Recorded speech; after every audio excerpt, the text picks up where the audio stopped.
Even to this day, I continually dream up make-believe relationships. I daydream of them every waking moment. David Berkowitz.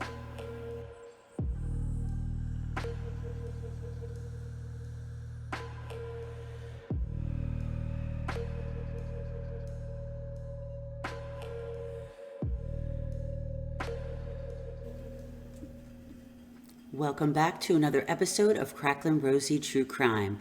I'm Rosie and I'm so excited to be here tonight with you. Don't forget to like the video on your way out and let's just get started. In today's presentation, we will be watching and listening to two clips together. The first from Grunge and the second from Global News. I will certainly put the links to those channels in the description of this video. I will be on screen with you, stopping when I feel commentary is necessary, and we will discuss together in chat. Both clips cover in some detail what makes a serial killer.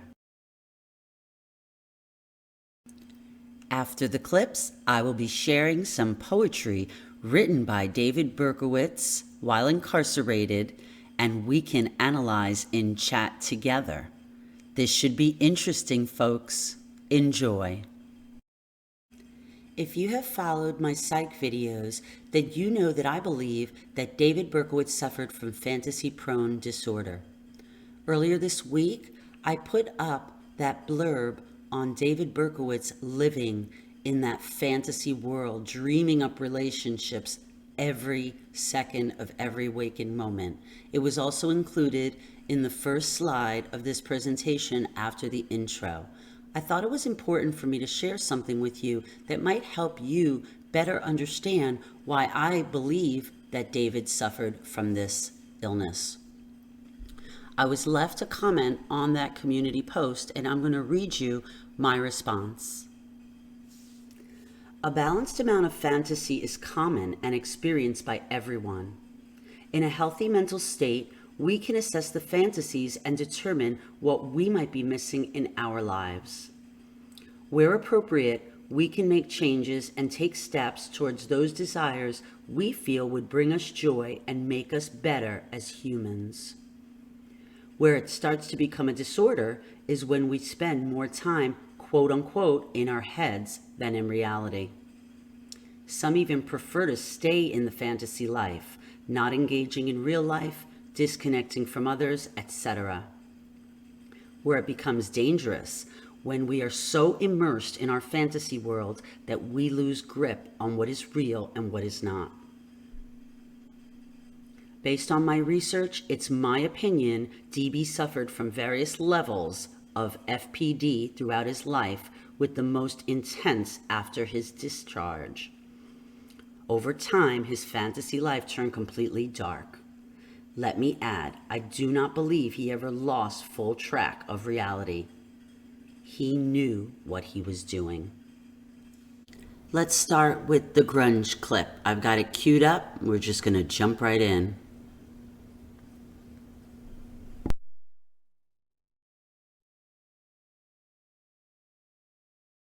Judging by the sheer amount of documentaries and podcasts on the market, it's safe to say that true crime has become an obsession for many.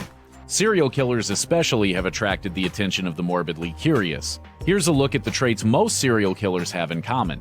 Most serial killers suffer from some kind of personality disorder, usually psychopathy or antisocial personality. The difference between these two disorders is simply nature versus nurture. For example, a psychopath's brain has underdeveloped impulse control and emotional centers from birth.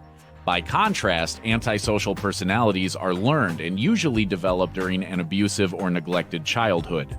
However, neither of these disorders equals insanity, which is why the not guilty by reason of insanity defense rarely works for a serial killer.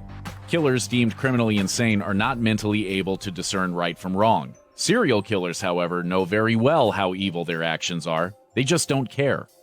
In his book, Real Life Monsters, criminal investigator Stephen J. Gianangelo calls the calm, purposeful behavior of a serial killer predatory aggression, comparing it to the aggressive behavior of carnivores. Predatory animals kill simply to satisfy a need. There isn't any rage behind the action. In other So just based on that, what are you thinking? Do you think that Berkowitz had mental issues from birth that caused him to become a serial killer? Or do you believe it was the social aspect? In my opinion, I don't see any proof that he was abused in any way as a child, but we've talked extensively on the psych videos, and so I'm not going to get deep into that, but I just find that interesting in that little section where they're just kind of showing the predator, the lion. That's how I see Berkowitz, as a predator. Anyway, let's carry on. Chat it up. other words, while other killers may kill because they are provoked, a serial killer kills because he truly believes he needs to. A person who has a predatory, aggressive personality believes other people are inferior, which makes it easy for him to justify hurting or preying on others. Serial killers don't have normal human empathy, but they're very good at pretending like they do. Therefore, it's up to the rest of us to learn how to recognize fake empathy when we see it. Simply put, if your instincts tell you someone is just going through the motions when it comes to exhibiting empathy, love, or concern, your instincts are probably correct. Listen to your gut. It's better to be safe than sorry. Most of us live our lives believing that the person sitting next to us couldn't possibly be a serial killer. That kind of stuff only happens in movies or to other people. We think we'd know if one of our loved ones was actually an undercover monster. However, the terrifying truth is that serial killers are incredibly skilled at twisting perception and controlling those around them like marionettes.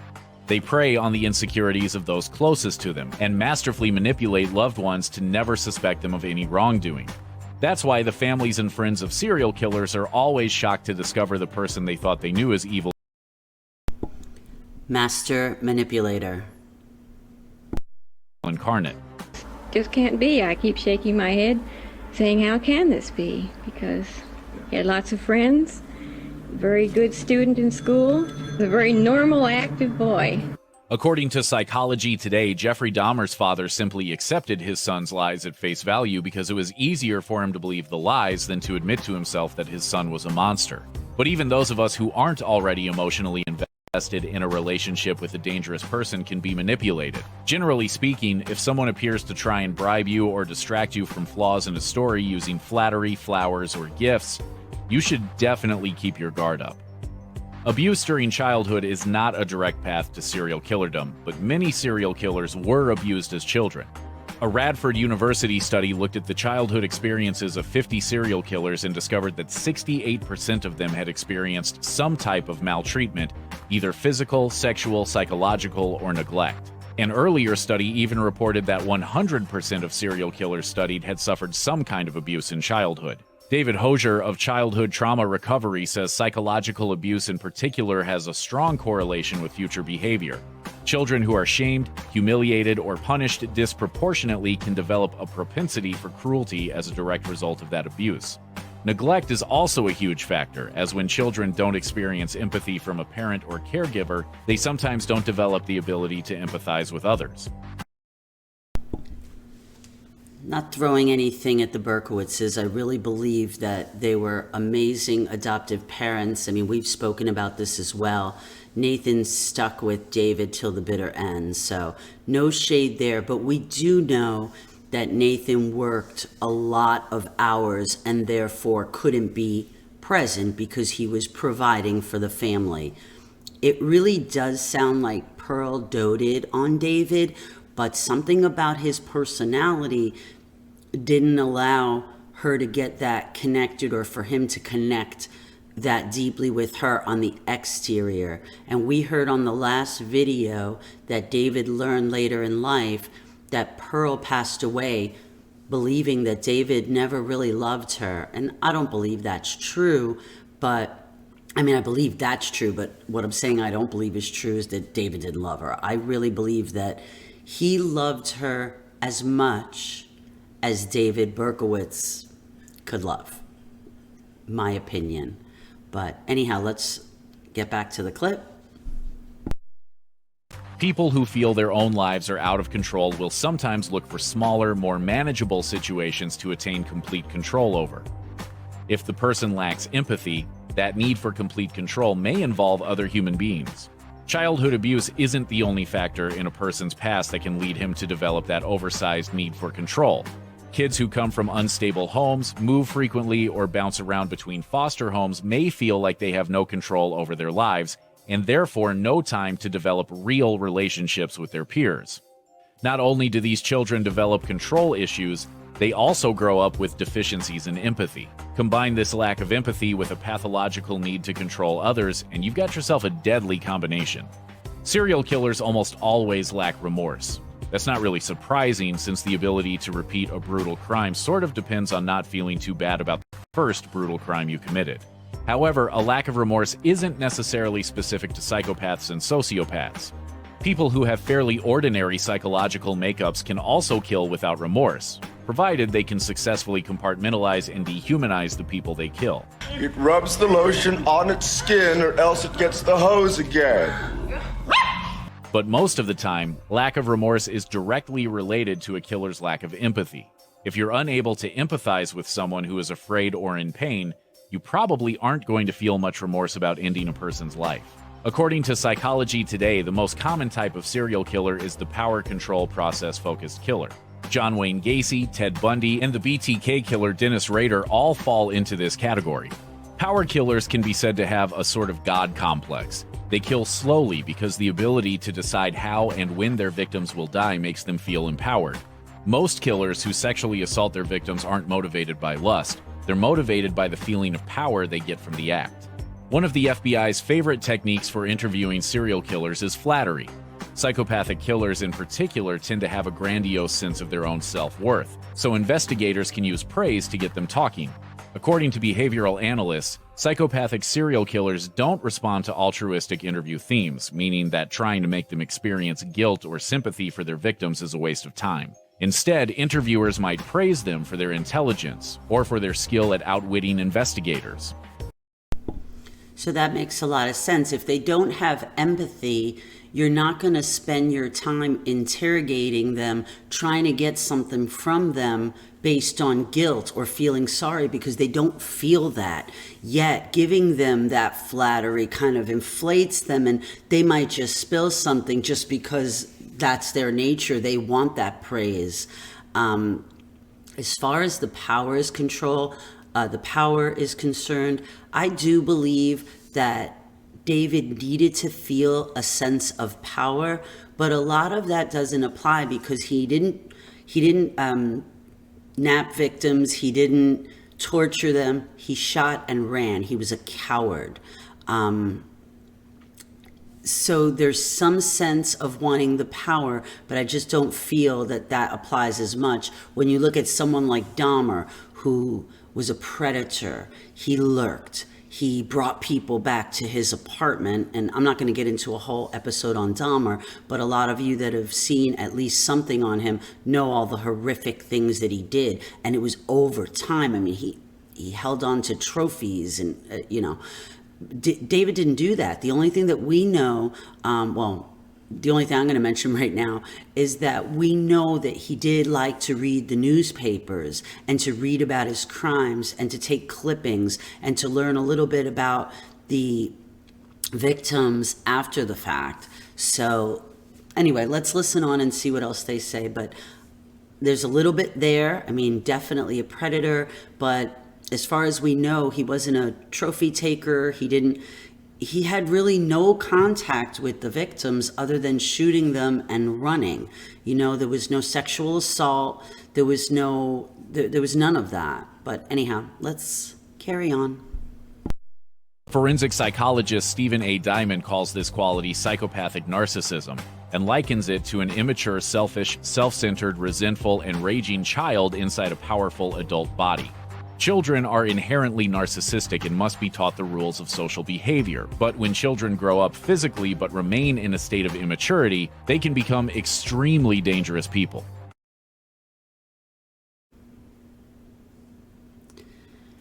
So I think the latter applies more. I'm really interested. Of course, this is a premiere, so I'm really interested to see what we're saying in chat. I really believe that applies more. However, and it's so hard to know, the lies from the truth. There is a lot of there are a lot of accounts of Berkowitz having fits as a small child. I mean, was he born with something wrong in his brain, or was it the circumstances that surrounded him? And there's just something I want to share. It's a slide from the timeline.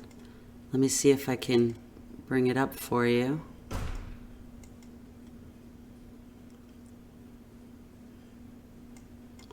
Let me take this off the screen for a moment and I'm not going through the whole thing.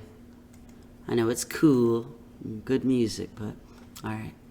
Let me transition that, and let me change out of studio mode so I can actually read it.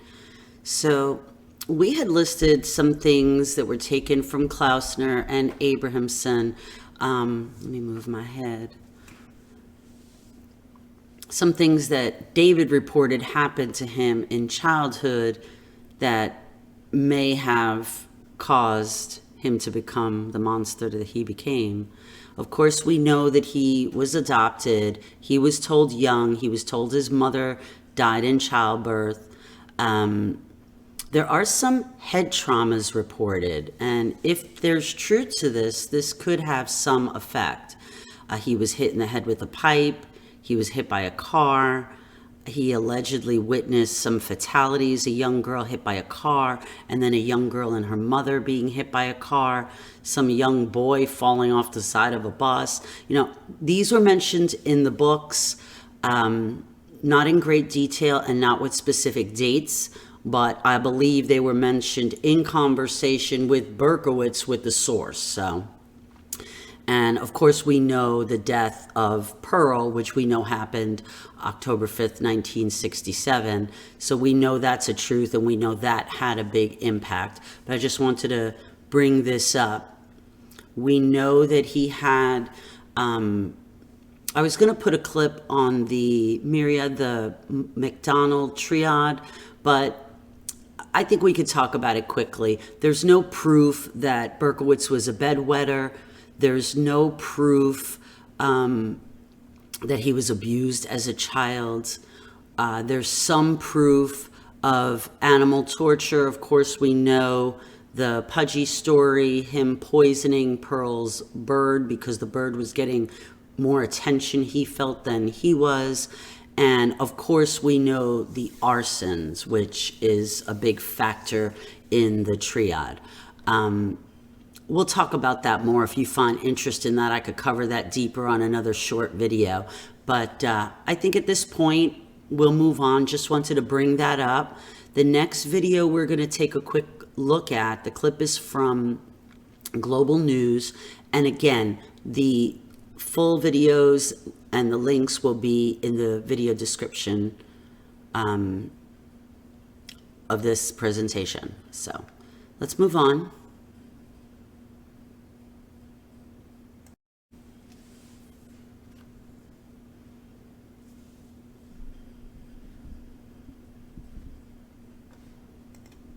Right now I need to move over to the other side. There we go. I'm gonna mute myself and start the vid.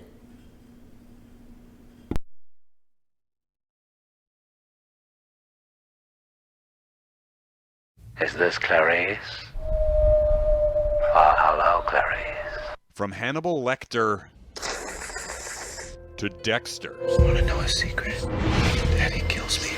Our strange fascination with serial killers can be traced in part to the mystery behind the horror. We question how it's possible that someone, anyone, could be capable of killing again and again, seemingly without remorse. In reality, we know that There's some common denominators that most of them have. There are hundreds of recorded cases of serial murders dating back centuries, but the term serial killer is actually pretty new. The first known published reference found in a New York Times article from 1981 that described a serial or pattern murderer. That was referring to Wayne Williams, suspected in the deaths of more than 30 children. The FBI defines serial killers as anyone who murders 2 or more people in separate incidents. It means that they think about what they've done and they go out and do it again. And serial killers typically have a few other traits in common. He didn't look like anybody's notion of somebody who would tear apart young girls. American serial killer Ted Bundy, the subject of a new Netflix series, murdered at least 30 women in the 1970s. Bundy fits the serial killer profile in several ways. For starters, he's a he. 5 out of 6 serial killers are men. And he was a young man in his mid-20s when he committed his first murder. Serial killers, some of them develop their fantasies as early as 5 years old. And the average age that a serial killer first kills is 28. Historian 5 years old, that is scary as heck. And the average age that they begin murdering is 28. So, and they're mostly men. Let's carry on. Peter Vronsky says most serial killers then retire in their 40s or early 50s as their sex drive and testosterone declines, which makes the case of Canadian serial killer Bruce McArthur highly unusual. The 66-year-old grandfather recently pleaded guilty to 8 counts of first-degree murder, all of them committed in his late 50s and 60s. McArthur is the oldest confirmed serial killer in Canadian history, and he also stands apart because, by all accounts, his childhood was pretty average. A high percentage of serial killers come from difficult or violent homes, such as Charles Manson, convicted of murdering 9 people. Manson's mother was an alcoholic who reportedly tried to trade her son for a pitcher of beer. Like most serial killers, Manson also had a pretty average IQ. They are not Hannibal Lecter. They are not Professor Moriarty. They are your next door neighbor who you kind of feel sorry for. And they're consciously aware of those underachievements and then seek to overcompensate for them. And the majority of serial killers have another important element in common. They almost always fit the technical definition of a psychopath. A psychopath, or someone who has psychopathic tendencies, basically is someone who is very grandiose, someone who lacks sympathy and empathy, puts their own needs, whether they're financial or sexual, ahead of the well-being or even the lives of other people. She just goes a little mad sometimes. Unlike in the movies, where the word psychopath is synonymous with a murderous madman, most real-life psychopaths are not killers. In fact, around 1 in 150 people is a psychopath, which means you might know someone who fits the profile. They're very good at faking at conforming or blending in, and they're very good chameleons.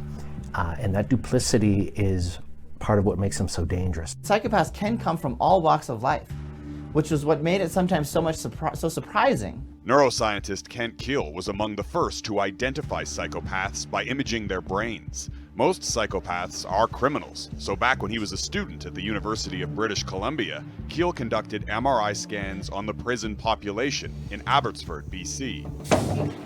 We've been able now to, in sample sizes 100 times bigger, to show exactly what we think is wrong or different about the psychopathic brain. Keel and his colleagues scanned the brains of more than 5,000 inmates in Canada and the United States, the largest sample of its kind, and they discovered that psychopaths' brains are visibly different, specifically the orbital frontal cortex behind your eyes and the amygdala deep inside the brain.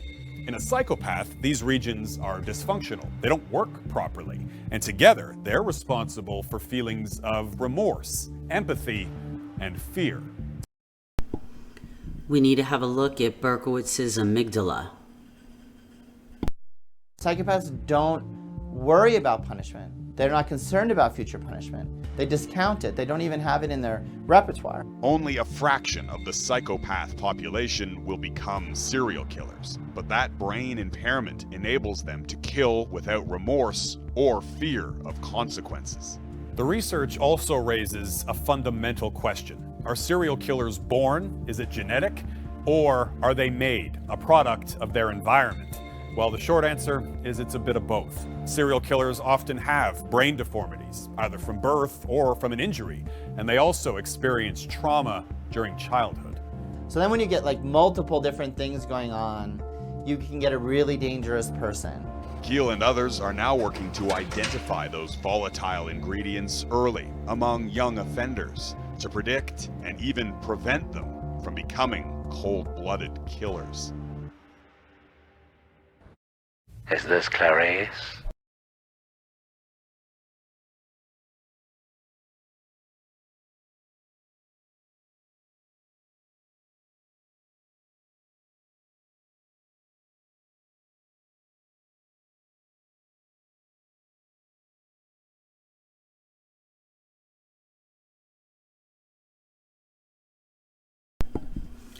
So I thought it would be interesting for us to listen to a little bit of that together. You know, there's never one thing to pinpoint these kind of crazy crimes on. Every individual is different. Every human is different. And with that, every murderer, every criminal is different. I see a little bit of it all. Of course, I have no proof of any birth defects in Berkowitz's brain, but it would be interesting to see because there is some account of him acting unusually as a child. So maybe it was minor and then incorporate and take that with the circumstances that happened throughout his life. So I hope you found that interesting. We are going to move on shortly to some poetry. Again, I hope we're having some good dialogue in chat in our Let's Discuss. That's my favorite part, is being in chat with you and talking about this stuff. But hope you found that interesting. There were things like with Bundy, you know, you're hitting it right on the head and it's like, yep, that's him. Yep, that's him. Yep, that's him. We have to look at things too from who's looking at it. Generally, law enforcement, they're looking at serial killers like, who is it? And we've got to get our guy. We got to get this person off the streets. Where anyone in the psychiatric field or even in law enforcement and profiling, they want to know why. How could we avoid this from happening in the future? And, you know, again, as humans, we're all different. As criminals, they're all different. I don't know that we'll ever have all of the whys, but the more that we can learn, the more we become educated, you know, the more maybe we can prevent some of this stuff from happening in the future. Of course, the 70s was very different than it is now. Now we have cameras everywhere. We've got people cell phones making videos of everything. We've got face recognition. We've got all these systems that people can be identified rather quickly. But anyhow, I think it's time to move on to the poetry, and we're going to do just that. Okay, why serial killers and poetry? I'm not making light of the fact that we have serial killers and that there are murderers. It's not funny.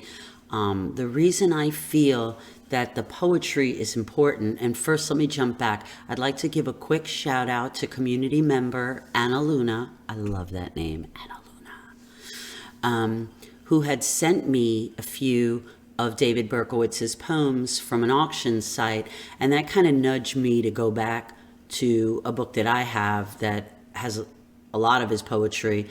And, you know, in the past, I've scammed through it. I didn't really give it as much attention as other literature, but I feel that it's important that we cover some of this simply because if you're a person who's ever been involved in any sort of, as simple as a wellness program to any sort of psychological treatment, you will know that many share their mind when they put pen to paper. So what they may not be able to explain, you can really find more truths when you write it. It also releases. So it's not that, oh, I want to read some of Berkowitz's poetry. No, it's let's take a listen, let's take a look. And maybe together in chat, we can start thinking about what was in his head.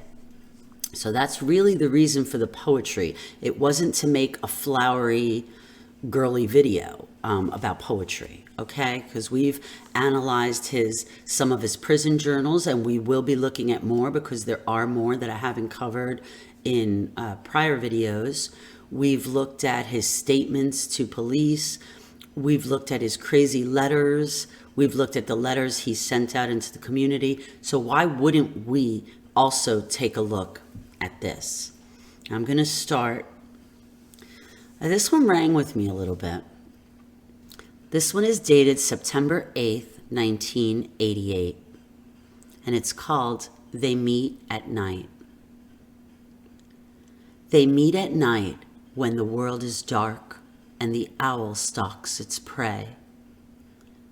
They meet at night to seek the voice of the prince who hates by day. While saints sleep, the black cats creep, scent of blood everywhere. Music sensuous, bodies dancing, virgins in despair. Then the sunrise, saints awaken, no trace of darkness anywhere. So that's a short one. Let's break it up a little bit. They meet at night when the world is dark. We know that he was a predator. He was very in touch with his primal instincts. He always struck at night, as far as we know. And the owl stalks its prey. Why he used owl, I don't know, but you know, he's lurking there. He's revisiting the predator in his head, in my opinion. They meet at night to seek the voice of the prince who hates the day. Who is the prince who hates the day? Is that Berkowitz himself? Is that the demon or the demons in his head? While saints sleep, the black cats creep, scent of blood everywhere. Does that mean when the world is most vulnerable and the night stalkers or the norms are out doing their thing, the scent of blood is everywhere? That's the time. That's the time the world is the most vulnerable to go out, stalk, kill. Music sensuous, bodies dancing, virgins in despair. Is he the virgin because he never experienced the love that he built in his head? We know that he was intimidated and he actually said he hated dancers. Is he really talking about music and dancers? Or is he just talking about the norm, quote unquote, world around him that for some reason he can't penetrate, he can't be a part of, he's outside of, and in some cases he describes being above. Then the sunrise, saints awaken, no trace of darkness anywhere. So during the day, he's this normal person. It couldn't have been him. Oh, we worked. I'd never assume it was him. You know, during the day, it was a whole different life. What did you think of that one? They meet at dark. Again, that one was from September 8th, 1988. The next one we're going to look at is called Fragments, and it's dated October 6th, 1989. Another short one. What can we do but pity a tarnished life of immoral conquests and failed dreams, empty of merriment, of a yearning for hearth and fireplace, wife and love, everything now in fragments. What can we do? Do you feel pity? Did Berkowitz want pity from us? Look, we all have problems. Life is challenging. Life is tough. We don't always get the life that we dreamed of. But he took proactive steps to have a terrible life. He could have had a phenomenal life. We all could. Sometimes we're dished out stuff we're not expecting that's not so pleasant. But, if you want pity, you're not getting it from me. I could say that much. Immoral conquests. His murders. Failed dreams. He spoke of dreams. He spoke of coming out of the service, saving some money, going back to school, finding a wife, having a family, having a normal home. He did speak of those, and I believe somewhere in his mind he wanted that. We all want comfort. We all want love. Doesn't work out for everybody, but I think it's something that at some point in our lives we all crave. Hearth and fireplace, is that, a simple home life? He does state, and I tend to believe him, that material things weren't important to him. I get that. Remember, all the things in the world can't bring happiness. Happiness has to be the foundation. So, did he yearn for just a normal home? Wife and love. He says it right here. It's clear. Wife and love. Is that normalcy, or is that a real physical wife and love? Someone that could understand him. Look, we're not all right in the head. We're jumping back now to one of my previous videos. Could he have avoided all of this had he found someone that was willing to accept and love him just the way he was? Of course, not as a serial killer. I mean, prior to that, just, weird, eccentric in his head. Could they have diffused his fantasy-prone disorder? Because we know when he had friends as a teen, he had some good times because he had good experiences that he could say, all right, let me get out of my head and out of this fantasy and live a life that was pretty fun. We heard that from, accounts from friends, and he had fun in his teens. So he kind of stepped out of that. It got dark again when he came back from the service and there was no one. Everything now in fragments. Yeah, all of our lives are in fragments. We have good, we have bad, we have pure thoughts, we have not so pure thoughts. Everything is fragments. Interesting, but we'll move on. I'm going to cover this one. He's got a lot. I'm not doing them today. I figured I'd cover 3 or 4 for you. Don't want you snoozing on me. It is interesting, though. I certainly hope that as I'm going through them, remember, I'm not a pusher of my thoughts. If you've picked up on something that makes sense, don't be shy. Share it. I love that. I love that. I know my thoughts aren't the all in all of thoughts. I'm just sharing some of them with you. And I'm hoping we're doing that together in chat so that we can open up each other's minds. Okay, this one's called I Remember Grandpa, and it's dated June 22nd, 1989. So long ago, just a blur, you held me, made me laugh, always a smile, a happy time I won't forget. Your 5 pennies, your wet kisses, your prickly whiskers before death came to take you to the graveyard. I think this is a cry out. We know that David's grandpa died young. Actually, there is a note here that David dedicated this to his beloved grandfather, Harry Schwimmer, Grandpa Harry. And he lived in the South Bronx. I'm not going to read the whole thing verbatim, but he died when David was 5 years old. Is David reaching down so deep into his soul for normalcy, for just a visit with Grandpa?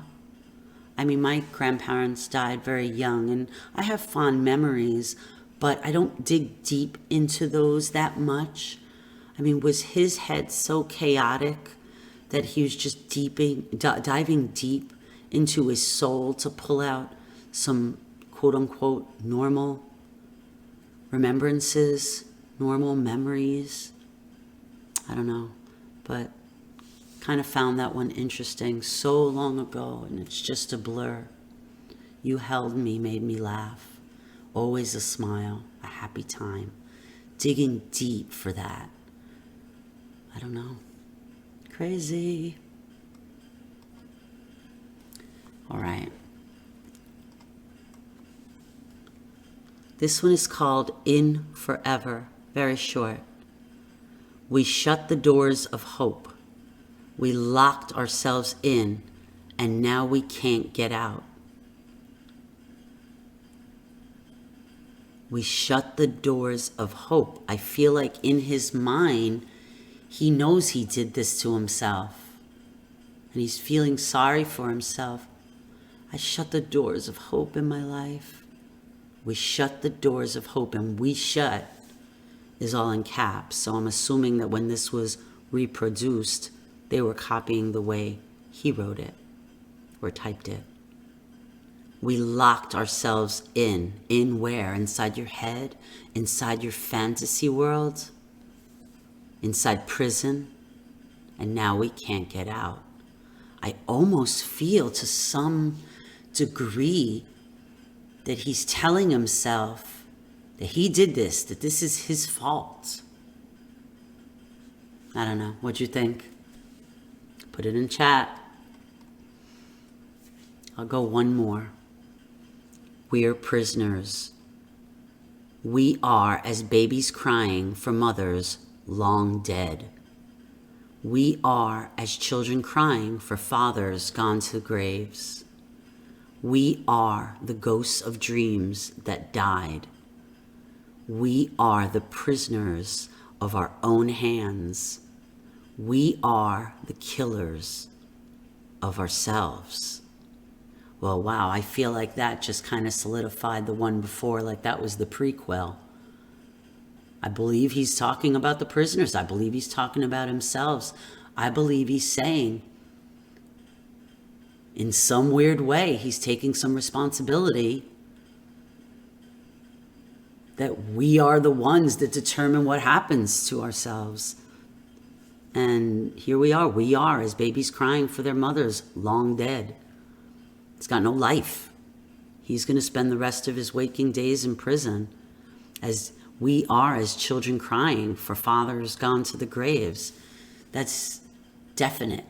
You know, you lose someone you love, that's it. There's no control there. You've lost control. We are the ghosts of dreams that died. Yeah, you put yourself in this hole and there you go. There you are. We are the prisoners of our own hands.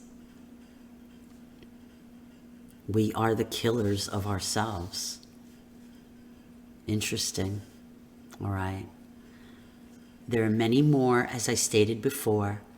I am really looking forward to how we are analyzing these together. I've got one more for you, but it's not from David Berkowitz. But since we are covering poetry tonight, I wanted to share with you. So I'm going to be right back with that. Thank you for your patience. Okay, I'm not going to put these on screen, and very unfortunately, they're not dated, but I can tell you that they're from the early to mid 1990s, and I have two for you. The first one is called Cardiac Arrest. Racing euphorically, the enthusiastic greeting of a child. tenacious pumping and pounding, connecting with spirit and auras, decelerated melting, immediate thought dissipation, struggling, reaching out to touch, to grasp, pulling away swiftly like a child doing wrong, helpless, impotent, disabled, powerless, disengaging verdict, annihilated, shattered, now eternally detached, unpenetratable.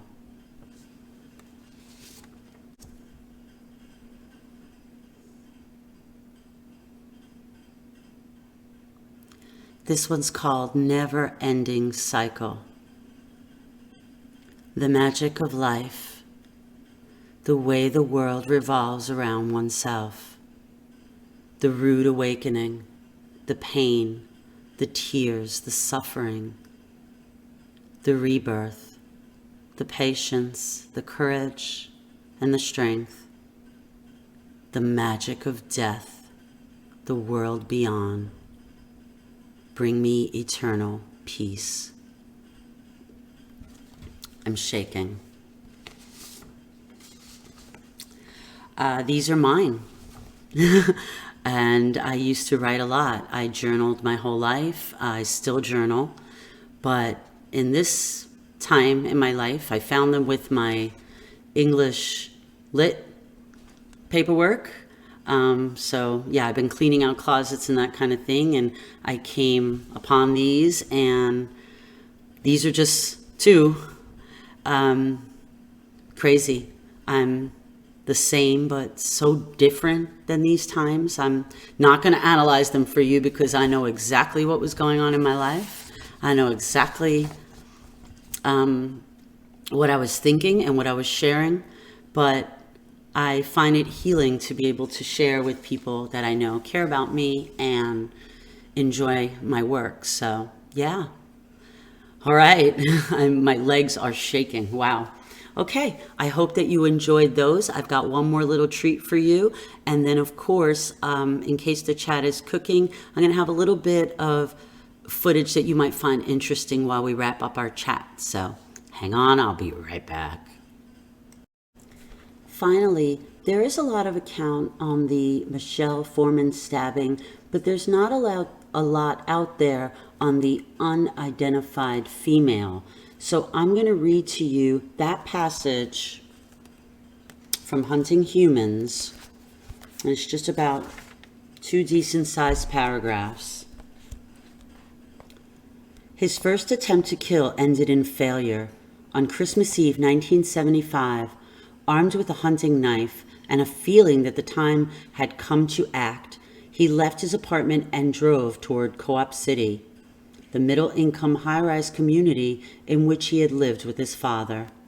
Parking his car, he spotted his first victim and walked towards her with the demon voices, he later claimed, murmuring in his ear. "She has to be sacrificed," they said, as they wished to drink her blood.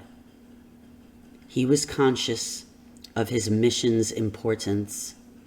I had a job to do, and I was doing it. Yet after his hunting knife arched into her back, the results disappointed, even terrified him. I stabbed her, and she didn't do anything. She just turned and looked at me. It was terrible. She was screaming pitifully, and I didn't know what the hell to do. It wasn't like the movies. In the movies, you sneak up on someone and they fall down quietly, dead. It wasn't like that. She was staring at my knife and screaming. She was dying. Panicked by the screams, he broke off the assault and fled. Later, he told the psychiatrist that he had been mystified by the woman's fear. I wasn't going to rob her or touch her or rape her. I just wanted to kill her. The identity of this woman was never discovered. Presumably, her heavy winter coat absorbed the knife blows. So that's it for this segment. Let's do a quick wrap up We covered the grunge segment on serial killers, and we also listened to a clip from Global News. I hope that you found that interesting. I hope that we discussed that and maybe we picked up on something or shared something in chat that would help open up someone's mind on other beliefs or theories or, thoughts, just basically thoughts in general. We've also listened to some poetry from David Berkowitz. I have much more, so please let me know in the comments. If you're in chat, I appreciate you so much for engaging, but please know that when you comment on the video, it really helps the algorithm as well. So if you enjoyed, as much as you could enjoy this kind of stuff, if you found it interesting is a better way of saying it, going over some of the poetry for the reasons that I had discussed, let me know in the comments, let me know in chat, and I will do more. I want to bring you information and presentations that are interesting for you that we can build dialogue upon. So don't feel afraid to say, that wasn't for me or whatever. But I hope that you do understand why I presented it, and I hope you got something out of it. And then there we go with a little short recap on the unidentified, and she's been described as a Hispanic or possibly Hispanic female. I also read somewhere else, I'll have to find that passage, that David mentioned that she was coming out of a store. So there you have it. Thank you so much for joining me tonight. I hope we had a great time together. Until the next one. But don't leave yet. If the chat is winding down, I've got a few clips for you that we can just kind of listen to as we're saying our goodbyes and winding down. Thank you so much. I appreciate each and every one of you. Have an amazing week. What feeling do you get from your client now? Is he coherent? Does he understand the world around him? Jeff, I never spoke to him before this morning. Consequently, I have no basis for comparison. If I did, I don't think it would be fair to him for me to tell you, because no one knows yet at this juncture whether he's going to raise an insanity defense. If he was a man you just met on the street and had the kind of conversation you had with today, would you think that he was a normal man? He might appear to some people to be such. To you?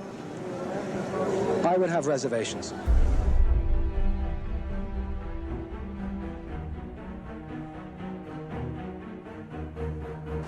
And I had nothing against these victims. Who were these people to me? They were just people. I didn't hate them. I wasn't angry against them. Who was to do it? Well, Sam did it through me. He used me. He made me go out there and do it. I did it for him, for blood.